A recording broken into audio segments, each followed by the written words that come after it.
In this video, I will teach you how to borrow money from Chime. There is a feature on Chime that allows you to borrow small amounts of money, and in this video, I will give you full instruction how to do it. So first of all, you need to make sure that you meet the SpotMe eligibility requirements.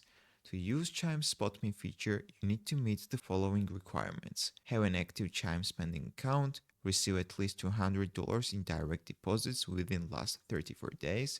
SpotMe limits usually start at $20 and can increase over time depending on your direct deposit and account activity. And now is the important step: how to set up SpotMe. If you are eligible, Chime will send you an invitation to enroll.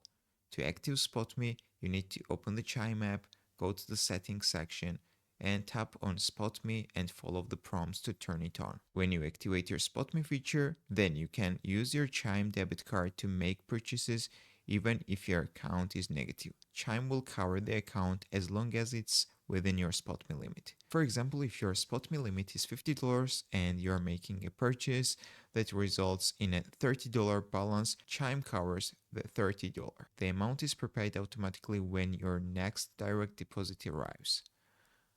And now how SpotMe works. No overdraft fees. Chime won't charge you for using SpotMe, but you're expected to repay the borrowed amount. Automatic repayment. As soon as you receive a direct deposit, Chime deducts what you owe to bring your balance back to normal.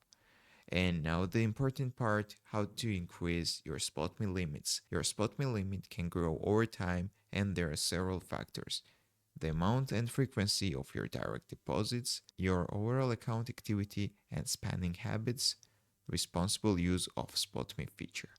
So that's how you can borrow money from Chime. If this video was helpful for you, don't forget to click the like buttons and don't forget to subscribe.